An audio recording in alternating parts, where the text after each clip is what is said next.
I got started in officiating in 1977, right after my playing career at AUM. My junior high coach recruited me to be an official. He said, "You make a good official."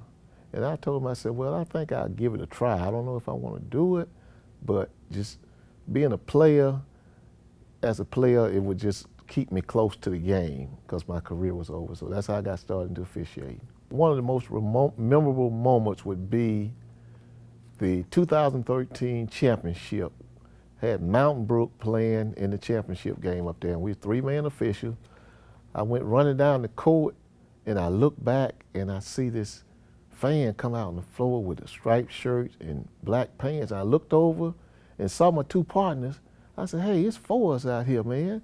And I immediately blew my whistle and got security in, and we got him off the court. It was funny. The most part in officiating that gave me the most gratification would be working a region and state championship. That atmosphere is nothing like a regular high school game.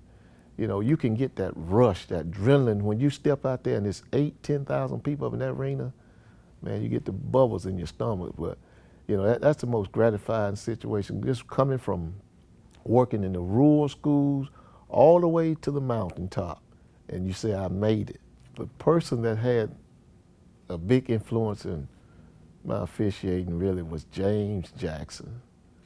He was one of the first black officials in the SEC, and I looked up to him, and I wanted to be like him. I watched him and put a part of his officiating in my replica, and it paid off because he always wanted to be, he was looking to excel, to be excellent, and I wanted to be just like him.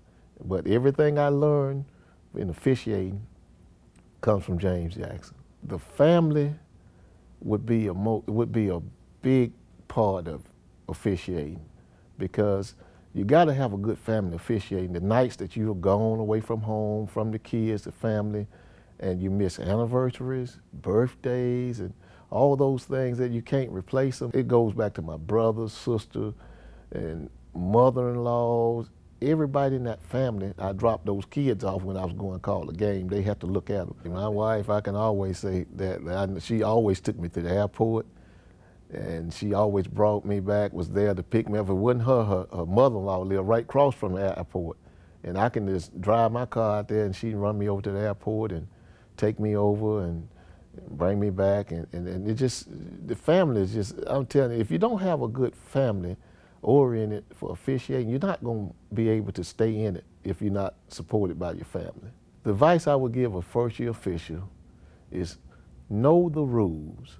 Know the rules. That's the most important thing of all. You got to know the rules. You got to be humble and be a man of your word. What I mean by that, if you say you're going to work a ball game, be a man and stand up to that. Don't cancel out and go back on your word. I never canceled a ball game in my 44 years of officiating. I took every assignment that was placed upon me. So a first-year guy, just be a man of your word. Be a man of your word. And the limits are just unlimited where you can go if you just be humble and a man of your word. As being selected by my peers for this Hall of Fame, it's really an honor. And it's just unexplainable. It's an honor to be selected by your peers, just to know that these people think that much of you, what you did, the job that you did, and you gave back to the community and the association. Out of all the officials, I'm saying we got about 7,000 officials in the whole state of Alabama. Just to be selected out of that number, that tells you something that you did, something we did, that we represented yourself, your family, and the High School Athletic Association, and the support for the kids. You got to be humble. That's the most important thing.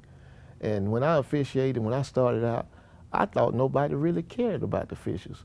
But now I see that your peers did look at you and see that some of the things that you did was constructive. And I've always said this, you know, throw the rope back over and help somebody. You can officiate for 40-some years and never help nobody. It's in vain. So I just appreciate the peers, and you know, guys like you all, the state office there, that they looked at me for being nominated for the. I'm very honored and humble to be selected to this Hall of Fame.